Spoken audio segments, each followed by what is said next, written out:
बिस्मिल्लाहिर्रहमानिर्रहीम। हाय वीवर्स, अस्सलामु अलैकुम। आप देख रहे हैं रॉयस टीवी। तो वीवर्स, हुकूमत का एक बहुत अच्छा फ़ैसला। हुकूमत ने पेट्रोलियम मसनूआत की कीमतों में कमी का ऐलान कर दिया।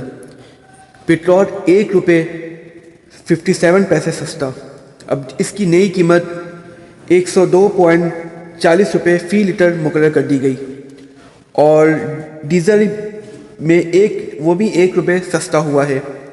वर्ष मिट्टी के तेल में डीज़ल की कीमत बरकरार रखी गई है। वज़ारत ख़ज़ाना का नोटिफिकेशन जारी कर दिया गया है, जबकि एलपीजी की कीमतों में इजाफ़ा किया गया है। एलपीजी की नई कीमत 130 रुपये हो गई है।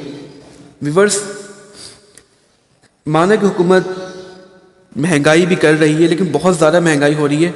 अब इसका हल क्या है? हुकूमत को इसका क्या हल निकालना चाहिए कि महंगाई कंट्रोल में आए। हम देख सकते हैं कि टमाटर 200 रुपये से ज़्यादा तजावुज़ कर गया है। लहसुन है, अदरक है, सब की कीमतें आसमान तक पहुंच चुकी हैं उनकी कीमतें। लेकिन व्यूअर्स, इसका हल क्या है? हुकूमत पाकिस्तान को इसका हल निकालना चाहिए।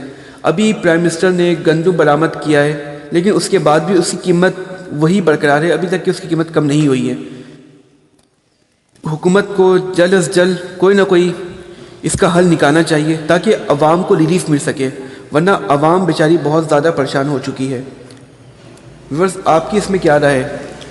आपकी भी जो राय है आप भी हमें कमेंट सेक्शन में बता सकते हैं। अगर आपको हमारी वीडियो अच्छी लगी हो तो आप प्लीज़ इसे लाइक एंड सब्सक्राइब करें। Thank you.